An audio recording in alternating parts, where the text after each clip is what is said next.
5 things you missed in Arsenal 0, Leicester City 1.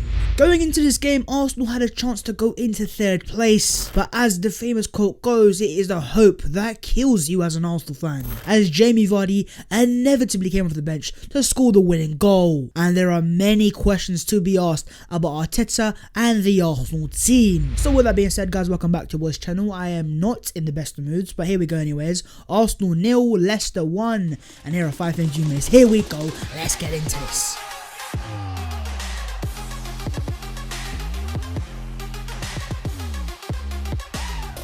Yo, what is on, guys? My name is Babs14 and welcome back to boys channel. As always, before we get into the video, someone should go down there, drop a like on the video, and also do subscribe to the channel if you are new. Get in the comments and get involved in the discussions of the game itself and what are your thoughts. Follow my social media and subscribe to my group channel, The Offsiders. But with that being said, guys, let's put all of that to one side and let's discuss the shambles of Arsenal in this 1-0 defeat at home to Leicester City. Here we go. The first thing that we need to discuss is Aubameyang and Lacazette are costing the team. Now, I never thought this day would arrive, but despite being the fanboy of fanboys of Aubameyang and Lacazette, you know, Oba-Laka, the strike duo, I think it is about time we come to reality and smell the coffee. And that is that these two right now just simply cannot work in the same side. We know how good Aubameyang is. We know he's a world-class striker. There's a reason why he's the captain of Arsenal Football Club. And in terms of Alexander Lacazette, yes, he has his haters, but at the same time, we all know there is deep down a quality striker there. And we saw that in the 2018-29 season, he was Arsenal's player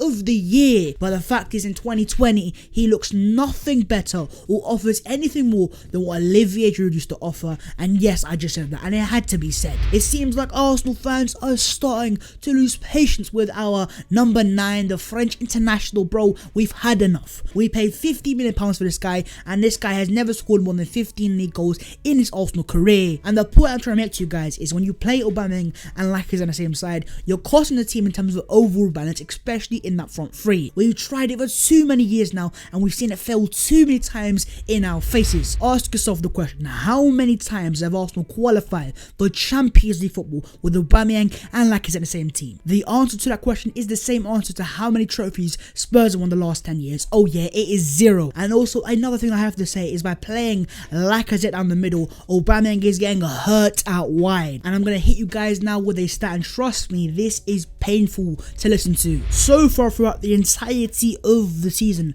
Aubameyang's expected goals is 0.52 in total. To put that into perspective, players like Van Dijk, players like Gabriel Magalhaes, Lewis Dunk and Timothy Castagne have a higher expected goals. We're talking defenders, centre-backs against a world-class striker. It just goes to show we are hurting Aubameyang out wide. Listen, I have nothing against Aubameyang playing out wide if he's playing as an inside forward, but what I do have an issue with is when Arsenal need our main goal scorer in the box, he's on the edge of the byline trying to get the ball into the middle, and we need to find a way to get him closer to the goal, not further away. And what we're lacking right now in front three is a clinical striker, and don't get me started on Lacazette. I mean, how are you missing the chances today? And so for me, the easy solution here is move Aubameyang down the middle, get a better goal scorer there, and then have a more natural wing out wide. Nelson, Pepe, Willian, creativity overall, it's balanced, it works, it's the best way for Arsenal to move forwards. And maybe, just maybe, when Pele's godson aka Gabriel Martinelli returns, then maybe he can be our false 9 or even out wide. But for now, Aubameyang, Pepe, Willian or Saka are front row that I don't mind. But yeah, guys, get in the comments and let me know what is your long-term solution to our front three issues, and what are your thoughts on Lacazette, and what are your thoughts on Pierre-Emerick Aubameyang. Get in the comments and let me know your thoughts. Moving on to the second thing, lads, and that is Arsenal robbed of a goal. I said a daylight robbery. Now, I'm not trying to hide behind this mistake, but I think it's about time the agendas that VAR and the English fraudulent referees clearly have against Arsenal Football Club. Of course, the thing that I'm referring to is that Arsenal took the lead in this game. Lacazette was the guy who scored the goal from a corner kick, front post, flicks it in, beautiful scenes. We're only minutes in, Arsenal 1-0, here we go. And as your boy is losing his mind, I go and see that Arsenal's goal has been ruled out due to an offside. And so what VAR was pointing out is the fact that Granit Xhaka is kind of impeding the view of Kasper Schmeichel. Now, I have nothing against that if that was the truth, But if you look at the images, are you mad, bro? Use common sense for once in your lives, you're fraudulent referees. And if you have an Arsenal agenda, say it with your chest, so at least then I can know there's no point of arguing. But I just don't understand, wasn't the whole point of VAR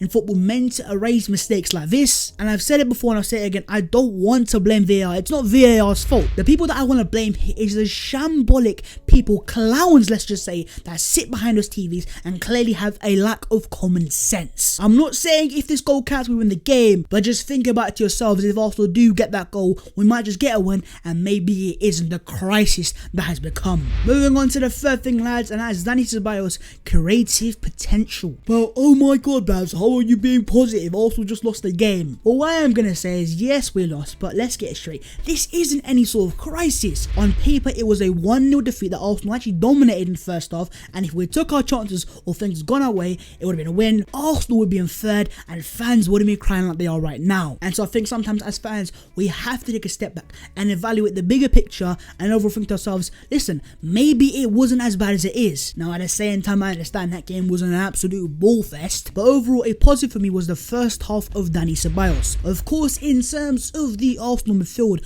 we had Xhaka, Thomas Partey and Dani Ceballos. So what happened was, of course, the Xhaka and Partey became the base and Ceballos was allowed to go forwards, and let's just say he was having an effect in that first half at least. But yeah, in terms of the second half, I preferred not to speak. And so what I saw on Ceballos, and you guys of course saw, was the potential of the final ball. Arsenal clearly have creative issues, and we've spoke about this way too many times. And having seen that in the first half, I now want to see more of that, and I want to see more control and overall show to us that we don't need Mesut Ozil for now, and that you have what it takes to get us over, at least over to January. But yeah, guys, get in the comments and let me know your thoughts on Dani Ceballos, on the Arsenal midfield, and overall what do you think is our creative solution, at least going up till January. And it cannot be man like Mesut, because my man is too busy being a Twitter admin. On to the fourth thing, lads, and that is central fear. I said the Arsenal players are shivering in fear at the prospect of playing down the middle. I mean, it is just mad to think about it. All those years ago, we had Ozil, Cazorla, Sanchez and Co in their prime,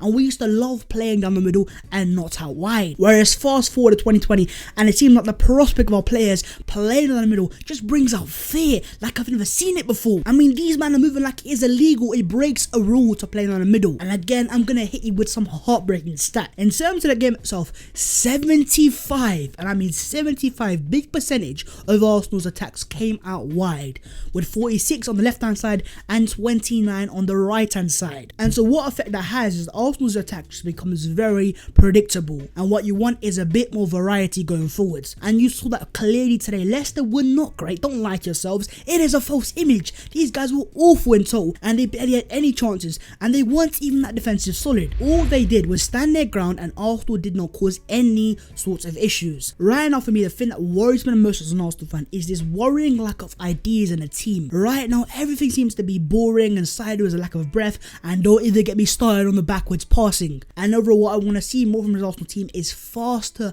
transitions, one-touch football, pass and move. Forget this 1, 2, 3, 4 touches. We're not here to get your higher sofa scores or higher on who scored. We're here to get goals and win games of football, my guys. Even I could have a 95% pass rate if I pass sideways every minute of the game. And moving on to the final thing, lads, and that is Mikel Arteta questions. Hey yo, Mikel, why are you doing this to me? I love you as a manager. I trust the process, but right now you're making it very difficult for me. Now listen, there is no denying. There is no denying that Arsenal have made steps in the right direction under Mikel Arteta. But at the same time, we cannot hide behind it anymore.